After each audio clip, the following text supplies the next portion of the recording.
66 million years ago, a rock the size of a mountain fell from space. The asteroid didn't just end an era, it forced evolution to try something new, a plan B. And in that darkness, something survived. Something small, something furry, something that looked like it had absolutely no business inheriting the Earth. When the asteroid hit, it didn't just kill the dinosaurs. It killed 75% of all species on Earth. Almost every fully land-dwelling animal heavier than 50 pounds, gone. The oceans turned acidic, the forests burned, the temperature dropped 50 degrees in some places. For 3 episodes, we've watched giants rule this planet. We saw a world where oxygen once made insects giants, dragonflies the size of eagles breathing supercharged air. We saw tusked herbivores that almost became the dominant mammals. We saw crocodiles that hunted tyrannosaurs in the rivers. Armor, teeth, raw power. For hundreds of millions of years, that's what winning looked like. And then the rules changed. The survivors had 3 things in common. 1, they were small, small enough to hide, small enough to need very little food. 2, they could eat almost anything, insects, seeds, roots, even carrion. And 3, this is the big one, they were warm-blooded. Many dinosaurs, especially the large ones, needed stable environmental conditions to regulate body heat efficiently. Some dinosaurs were warm-blooded or close to it, but even they depended on abundant food and stable ecosystems. A 7-ton Tyrannosaurus needed maybe 40,000 calories per day just to stay alive. When the food chain collapsed, being a high-maintenance machine was a death sentence. Mammals weren't better. They weren't stronger. They were just not the first plan. This is Purgatorius. It lived 65 million years ago, right after the asteroid. It wasn't a monkey, it wasn't an ape, but its teeth, hands, and brain mark the first step onto the primate path. And everything that came after, monkeys, apes, humans, descends from something that looked like this. A rat-sized survivor with slightly forward-facing eyes, grasping hands, and a brain just large enough to navigate a world of branches. Its story is your story. Let's be clear about what happened after the impact. This wasn't just a bad winter. This was a planetary systems failure. The debris cloud blocked 99% of sunlight for at least 6 months. Without sunlight, photosynthesis stopped. Without photosynthesis, the entire food chain starved from the bottom up. Imagine standing in that world. The sun, once a blazing disk, now just a pale smudge behind a wall of ash. The temperature dropping day by day. The smell of decay everywhere. And then the silence. No bird calls, no insect hum, no rustling of megafauna through the undergrowth. Just wind across dead forests. And then came the cold. Global temperatures dropped by 20 to 30 degrees Celsius. In some regions, it dropped by 50. The equator felt like modern-day Alaska. Alaska felt like Mars.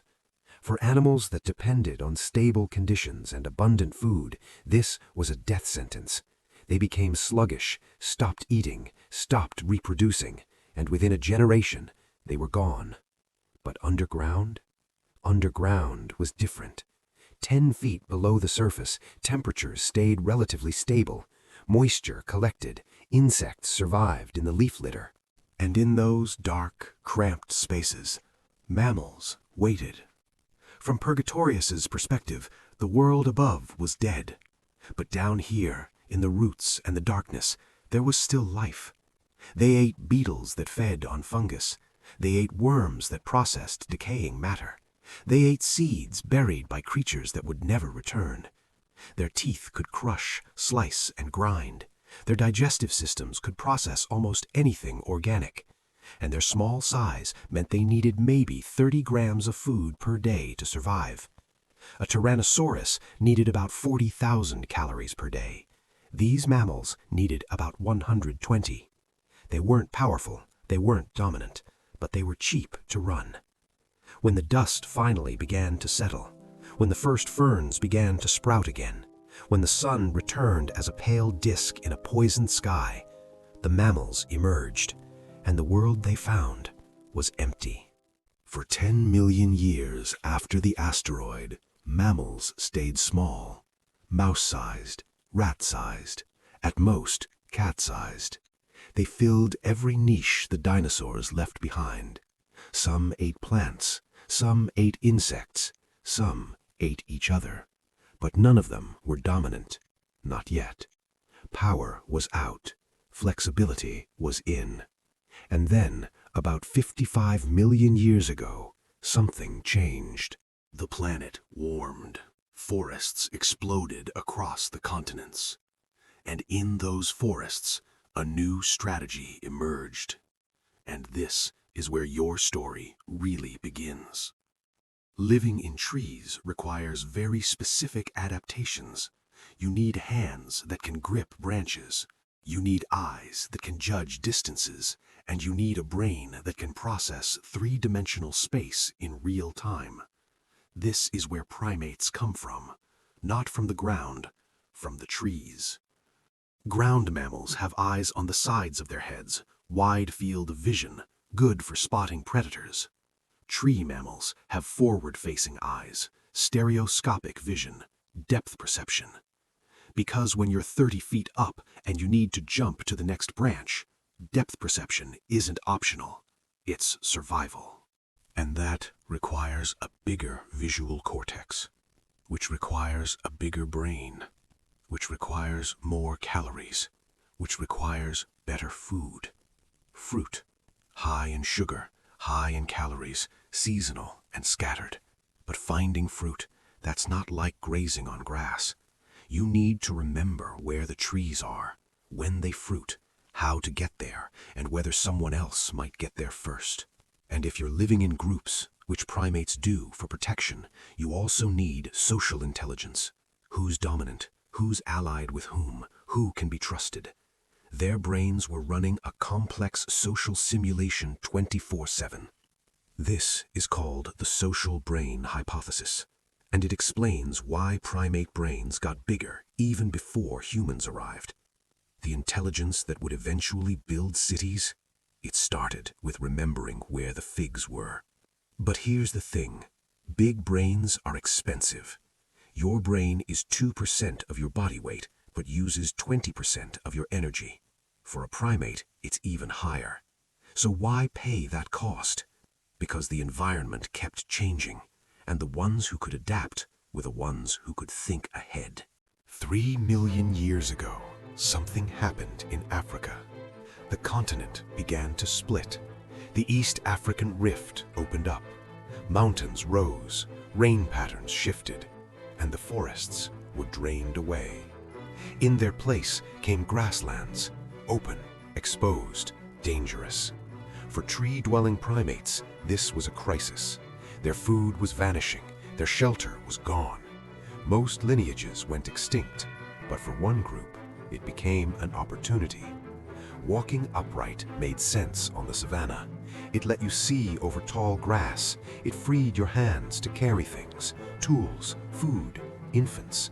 And it was more energy efficient for long-distance travel. But here's what really mattered. The climate didn't just change once, it kept changing. Every 100,000 years, the planet swung between ice ages and warm periods.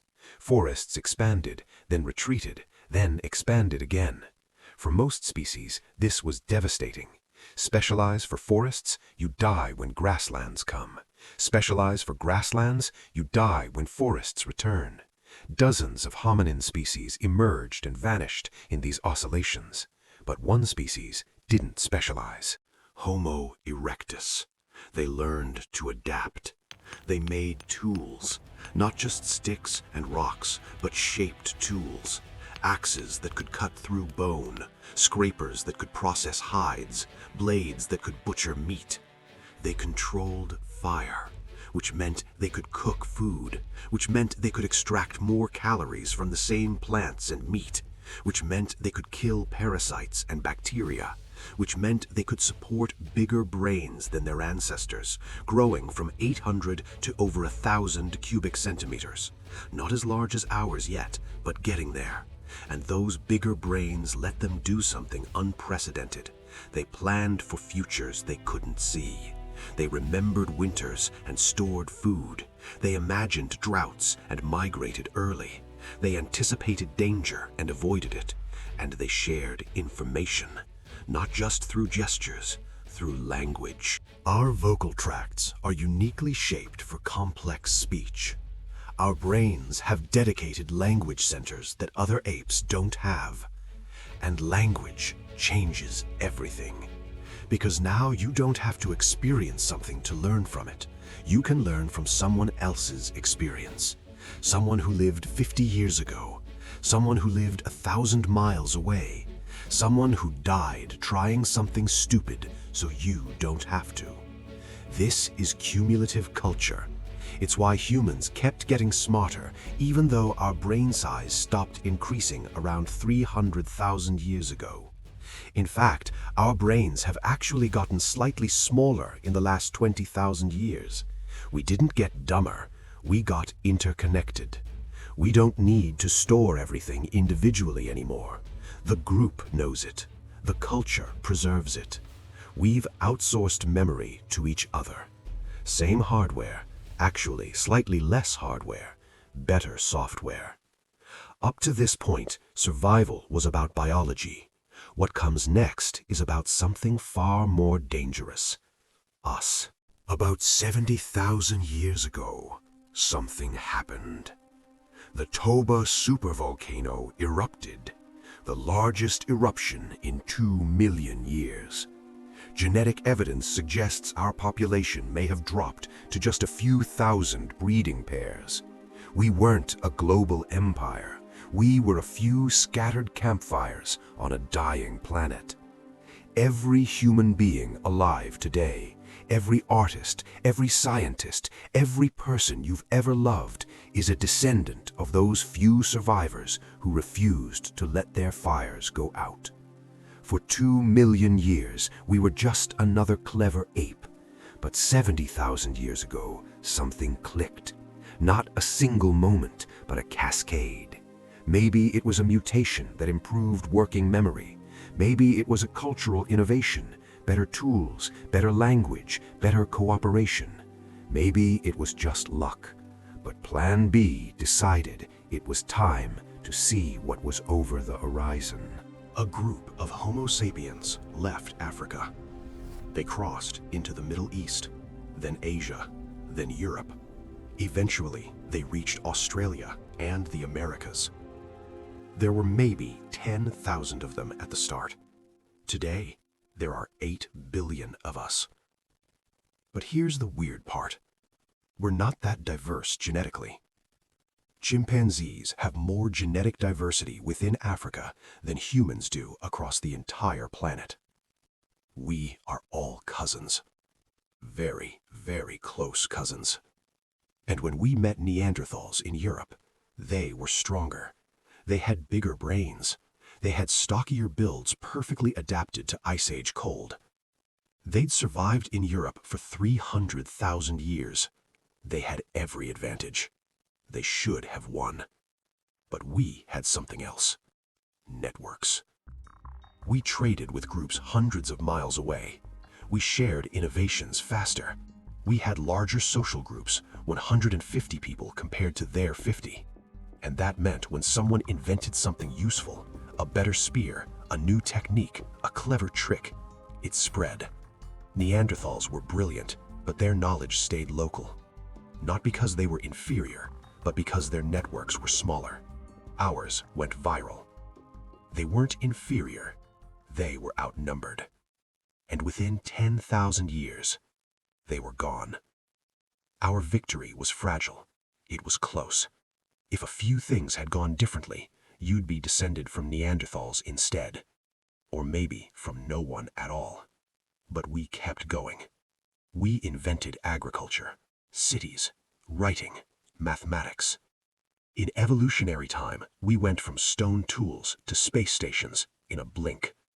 From struggling survivors of an apocalypse to a species that rewrote the planet in its own image. So here's the truth. We are not the pinnacle of evolution. We are not the destined rulers of Earth. We are the descendants of a rat-sized mammal that survived by hiding in a hole. We share 98% of our DNA with chimpanzees. That 2% difference? It's not a different set of ingredients. It's the recipe. It's the timing of when a brain cell divides and where it migrates. We aren't a different book. We're the same words rearranged into a story that can contemplate itself. We can imagine things that don't exist and then make them real. But here's what's humbling. None of this was inevitable. If the asteroid had been smaller, dinosaurs might still rule. If the oxygen levels hadn't spiked, giants would never have flown. If the Permian extinction had been slightly worse, mammals might never have gotten their chance. If that volcanic apocalypse hadn't ended the Triassic, the tusked herbivores might have won instead. If the climate hadn't oscillated, we might still be in trees. If that population bottleneck had been slightly worse, we wouldn't exist at all. We are the only species that can look back across 4 billion years and understand the story. We are the product of catastrophes, accidents, and a million lucky breaks. We are Plan B, and Plan B turned out pretty well. But if you think intelligence guarantees survival, history has some bad news. If catastrophe shaped our past, what will shape us next?